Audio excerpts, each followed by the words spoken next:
Nahihirapan ka bang makatulog? Let me help you at huwag mo nang patagalin yan.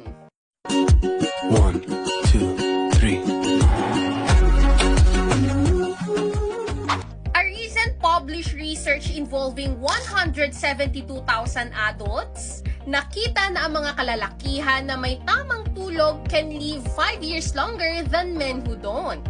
And for women, it's 2 years. Kaya naman, here are top 3 benefits of good night's sleep.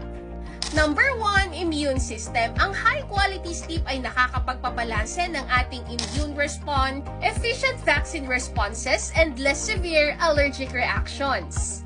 Bukod po dito, kung maganda ang ating tulog, it enhances the ability ng ating T-cells na sirain ang mga selyulang apektado ng viruses, parasites, and bacteria.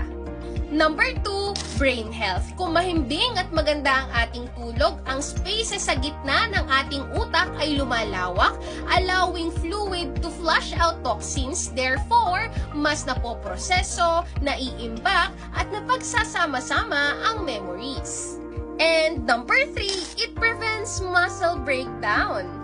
Habang tayo ay natutulog, ang ating katawan ay naglalabas ng growth hormone which stimulates protein synthesis. Sa prosesong ito, nare-repair ang mga damaged muscle fibers at nabubuo ang mga bagong muscle tissue. Kaya nakakatulong din po ito sa ating BMI. Malaki po ang kinalaman ng tulog sa ating good health and well-being throughout our lives. Kaya naman, kung nahihirapan kang makatulog, I highly recommend Sleepasil. Because this is not just about melatonin, but it also contains magnesium and valerian root. Magandang kombinasyon po ito para mas ma-relieve ang ating cortisol or stress hormones in our body. According to research, halos lahat po tayo ay kulang sa magnesium kaya mabilis din tayong makaramdam ng pagod, muscle pain, and more.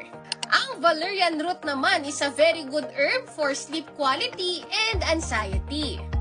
May bonus pa because it also contains chamomile and lemon balm na nakakatulong sa relaxation ng ating katawan.